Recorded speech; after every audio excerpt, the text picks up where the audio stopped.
di zaman sekarang ini sangat jarang orang yang menyalahkan dirinya sendiri, dan kebanyakan justru malah menyalahkan yang lainnya.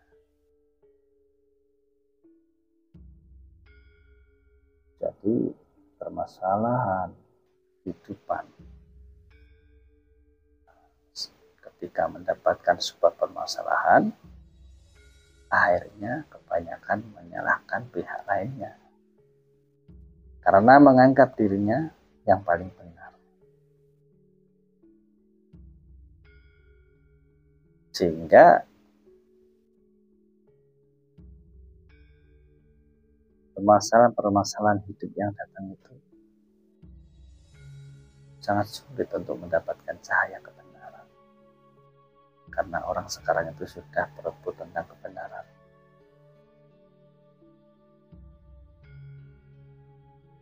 Dan sangat sedikit sekali orang yang mendengarkan nasihat dari orang lain karena menganggap dirinya lebih benar, lebih berilmu, pokoknya serba lebih daripada yang lainnya. Beda kalau zaman orang-orang terdahulu kala, ketika mendapatkan sebuah nasihat atau keilmuan, akan mendengarkan dengan seksama,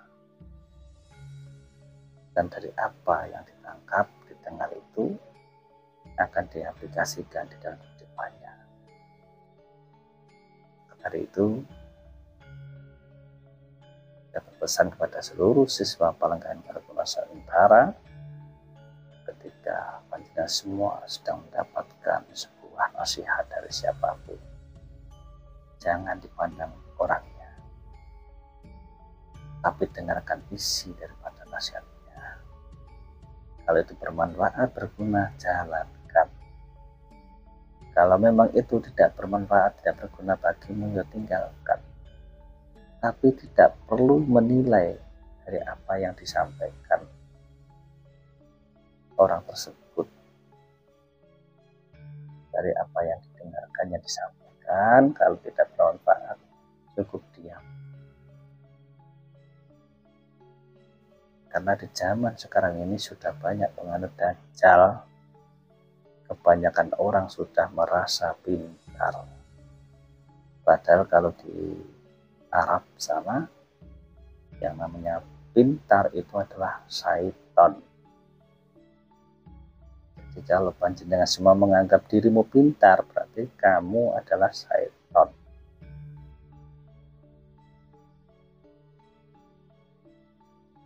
Tapi saya di sini juga tidak merasa itu lebih atau mengerti atau memahami dengan apa yang saya sampaikan, tidak.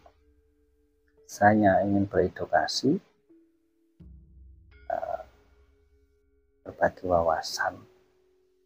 Itu pun saya tidak memaksakan untuk panjenengan terima.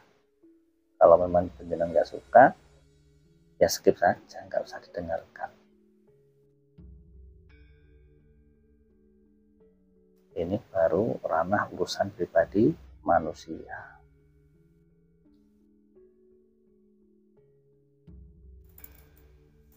Tadi saya kedatangan tamu dari Bumi Ayu Tegal ya. Wilayah Tegal atau Bumi Ayu tadi ya, Bumi Ayu tadi. Jadi tadi siang saya dapatkan tamu dari Bumi Ayu. Beliau bertanya kepada saya,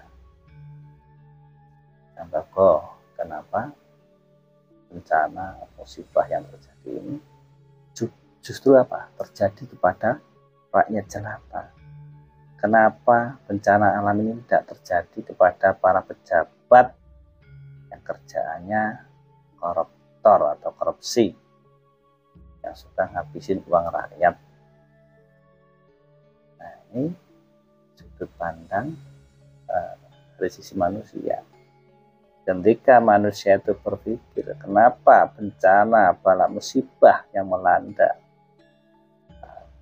di bumi ini kebanyakan malah terjadi kepada masyarakat kecil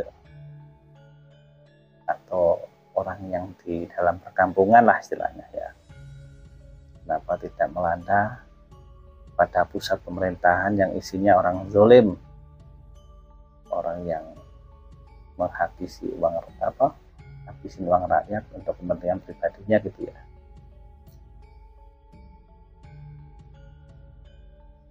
Jadi kita harus kembali ke ranah tauhid. Kita harus ingat kepada Allah Subhanahu wa taala, Tuhan yang Maha Esa.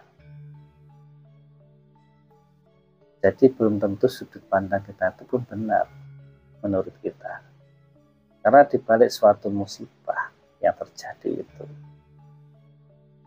Tuhanlah yang lebih tahu, lebih mengerti apa-apa yang terjadi. Menurut kita mungkin di suatu wilayah atau perkampungan itu mungkin menurut kita rakyat jelata itu tidak melakukan kezaliman atau sesuatu yang sifatnya buruk, belum tentu sesuai dengan cara pandang kita, karena Tuhan lebih Maha tahu kenapa ada pemukiman perkampungan yang terjadi pergerakan tanah sehingga banyak rumah yang tertimbun longsor. Kita kan nggak tahu apa yang terjadi di pemukiman dan perkampungan itu. Itu cara pandang manusia lagi. Kalau secara faktor dari sisi kiri, kalau dari sisi kanan, sesungguhnya orang yang menemui ajal, yang meninggal dalam keadaan tertimpa bencana alam, musibah yang terjadi itu dikatakan syahid. Tuhan sedang mengangkat derajatnya.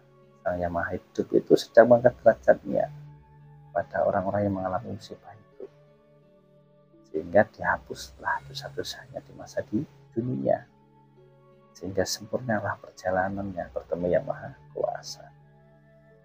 Sementara yang kita pandang itu orang korupsi, para koruptor, para pejabat itu kok aman saja, tidak mendapatkan suatu musibah atau bencana.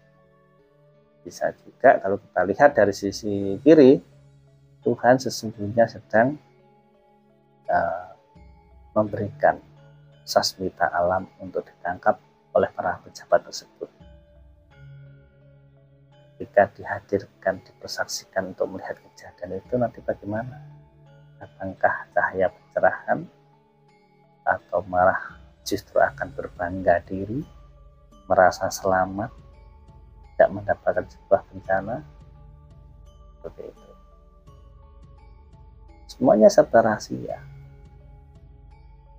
Makanya saya tadi bilang, kebanyakan manusia di zaman sekarang itu banyak yang suka menyalahkan pihak lain daripada menyalahkan dirinya sendiri. Maka dari itu, sekarang ini kalau kita lihat fenomena di sekitar kita saja, nggak usah jauh-jauh, yang namanya ulama, seorang pendakwah yang syiar, yang kita sebut dengan penceramah, itu pun hanya sambil lalu. Apa-apa yang disampaikan keilmuannya tidak kita pakai, justru malah kadang kita ketawain karena merasa diri kita itu lebih pintar daripada sang penceramah itu tadi, atau yang syiar berdakwah tadi. Atau kalau mungkin kita terkadang melihat daripada tingkah laku perbuatan sang penceramah, ulama yang syiar tadi, kita melihat apa? Melihat dari sisi kekurangannya, sehingga ketika beliau menyampaikan ilmuannya, kita tidak bisa menerima karena kita itu melihat dari segi kekurangannya. Tapi kalau dari sisi positifnya, kalau kita tidak melihat daripada yang menyampaikan, tapi kita mengambil daripada sebuah hikmah apa yang disampaikan, yaitu kita akan mendapatkan buah cahaya hidayah kebenaran untuk menata hidup ini. Tapi kalau melihat siapa yang menyampaikan sehingga tidak bisa menerima keilmuannya, ya kita tidak akan percaya keilmuan. Yang kita dapatkan adalah energi negatif dari yang menyampaikan, sehingga tatanan manusia itu sekarang banyak yang rusak. Itu ya salah satunya demikian, sudut pandangnya, pola pikirnya.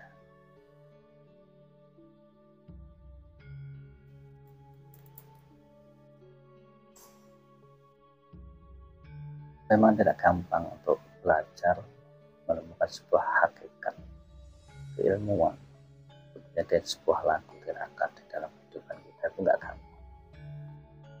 Semuanya perlu proses, perlu kesabaran. Beda orang-orang zaman dahulu kala itu kalau sedang menuntut ilmu, niatnya pun disakralkan, betul-betul dengan niat yang sakral, dengan ketulusan, dengan cinta kasih di dalam mencari sebuah keilmuan. Sehingga ketika kita mendapatkan sebuah pemahaman atau keilmuan, itu akan menjadikan cahaya yang nantinya bisa merahmati bagi dirinya, keluarganya, dan alam semesta.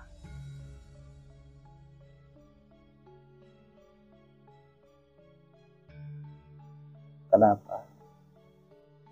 Hidup ini semakin sulit, semakin menderita, karena kita memang jauh dari ajaran leluhur. Para leluhur kita menggunakan ajaran budi-pekerti yang luhur, saling menghargai, saling kosriro, kita saling menjaga, saling mengayomi, maka terciptalah kedamaian dalam semesta. Tapi kalau sekarang kan tidak, kebanyakan saling memanfaatkan, siapa yang bisa dimanfaatkan dan siapa yang bisa memanfaatkan, sehingga hubungan manusia ini sudah jauh dari tatanan budi-pekerti yang luhur.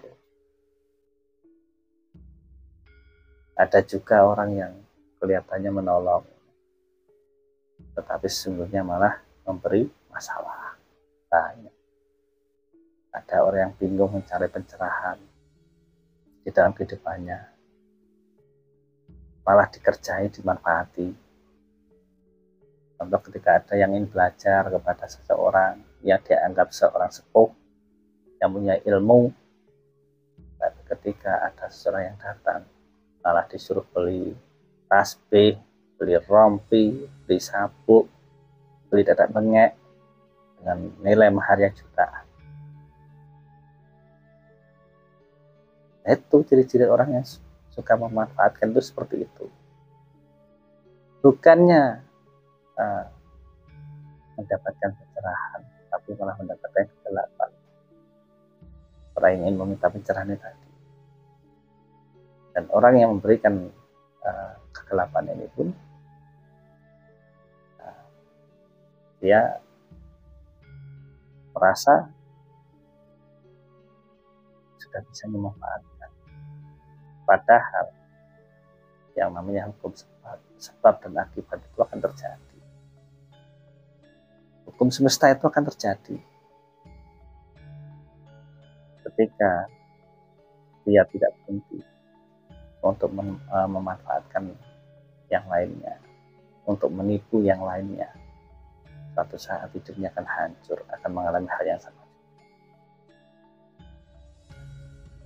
Makanya sekarang itu susah cari guru itu yang benar-benar tulus dan kemurniannya memberikan pencerahan. Itu susah, nggak gampang.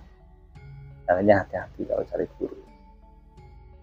Kiranya panjenengan cari guru kalau tidak bisa menghantarmu kepada Tuhan atau tidak memberikan ilmu budi-pekerti luhur yang bisa diaplikasikan di setiap harinya, justru mengajarkan kesombongan kepadamu, mengajarkan yang tidak benar, maka kamu pun jalannya sudah tentunya tidak akan benar, akan tambah masalah dalam kehidupanmu. Makanya bagi para pemula, hati-hati ketika belajar sebuah keilmuan. Jangan sampai Anda salah langkah, karena sesungguhnya yang bisa menyelamatkan adalah dirimu sendiri. Orang lain itu hanya bisa mendoakan, guru pun hanya bisa menuntut, tapi tidak bisa menjamin sebuah keselamatan. Yang menjamin keselamatanmu adalah dirimu sendiri untuk sampai kepada Tuhan. Seperti itu. Makanya saya selalu berpesan kepada para siswa Pelenggahan Garba Nusantara, jika kamu mendapatkan sebuah ilmu tapi membuatmu semakin meninggi atau malah tidak sadar diri, maka kalian gagal di dalam menyerap suatu ilmuwan. Tapi ketika panjenengan semakin mendapatkan sebuah keilmuan, semakin banyak hal yang tidak dimengerti, tidak diketahui, dan semakin merendahkan diri, bahkan semakin bisa mengendalikan ego-egomu yang dulunya belajar ke sana kemari, terus akhirnya mulai menyadari sedikit demi sedikit bahwa sebetulnya kita ini tidak bisa apa-apa, kita ini orang bodoh, maka cahaya keilmuan itu akan semakin sempurna masuk di dalam kalbumu.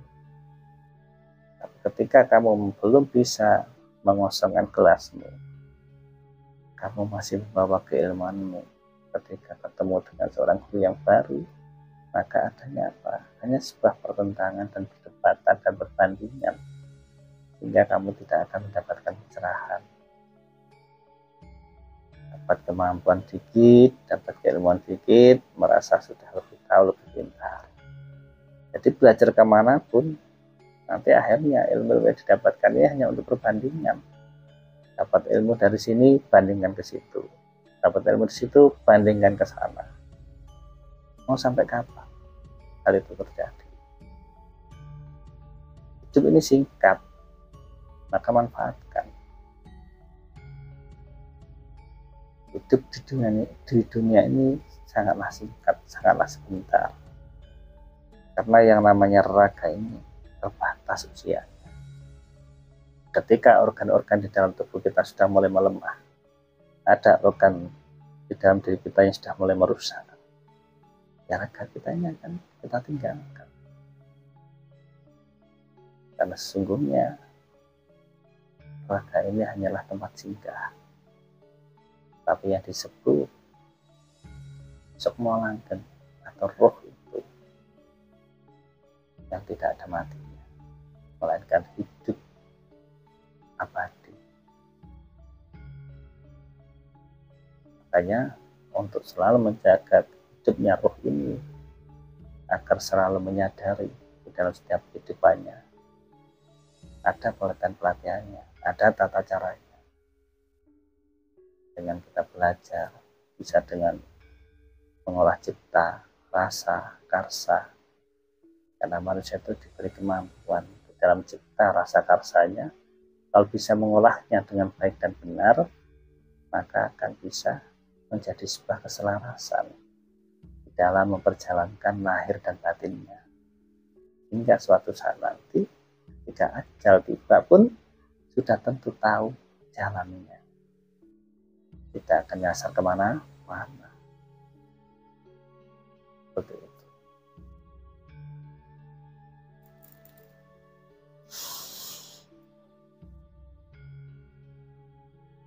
Makanya kita harus banyak bermusahabah. Kita harus banyak introspeksi diri. Kita harus selalu melakukan perbaikan di dalam tata laku kita, baik itu tata lahir, tata batin. Kita harus sering meneliti, melihat apa-apa saja yang kurang di dalam diri kita. Kita harus semakin memperbaiki diri kita untuk semakin lebih baik, sehingga kalau kita sudah bisa mengolah cipta, rasa, karsa ini untuk semakin baik, menjadi baik, maka nanti akan menghasilkan karya yang baik. Seperti itu. Ya, mohon maaf saya tidak berniat lebih pintar daripada panjenengan, para pemirsa yang mendengarkan, apalagi khususnya para siswa Pelenggahan Garba Nusantara. saya hanya beredukasi saja. Kembali lagi keyakinan pribadi masing-masing dalam memperjalankan diri. Monggo. Itu kalau dari saya seperti itu. Lebih baik kita harus sering bermusyawarah atau introspeksi diri, memperbaiki diri sendiri. Ketika kita sudah mampu menata diri kita sedikit demi sedikit untuk jauh lebih baik, maka suatu saat ketika nanti kita akan bisa menjadi sang pencerah yang bisa memberi suatu pencerahan bukan hanya sekedar lisan saja, tapi karena memang kita sudah melalui proses lakunya, sehingga keilmuannya tidak bisa diaplikasikan pada yang lainnya. Seperti itu. Oke, itu dulu ya, terima kasih.